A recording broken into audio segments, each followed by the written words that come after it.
随着这个消息，家庭主妇要注意啊，像咱讲，因为国产猪肉要起价啊，唔是干那哈，真正会起价，因为有原因，因为国际黄豆啊啦贩卖出产国家受到可汗甲罢工的影响，继续为去年6月中就开始起价，加上肺炎疫情，进口的运费有增加。检验呢，更较严格，或者个饲料成本是愈来愈悬，增加差不多20%，也就是1/5。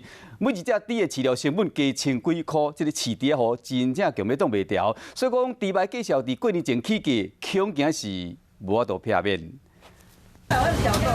基菜车买猪肉有较贵啊，目前毛猪每公斤已经到79块，愈晚年继续会愈悬。原因除了过年前这个需求量增加以外，也有进口的饲料是愈来愈贵。县政府讲，因为国际黄豆啊贩卖，因为可汗影响，为去年开始就起价啊。因为南美有天候干燥，那阿根廷有罢工的一些议题哦，会有限制出口的状况。县政府人讲，1月14黄豆粉每公斤17块3，15时贩卖每公斤是9块3，起将近20%。饲一只猪要加千几块的成本。同期的价格是66块哈，那今年已经到了75块，但是多了10块钱来讲啊，我们养猪这中间已经增加了1100块。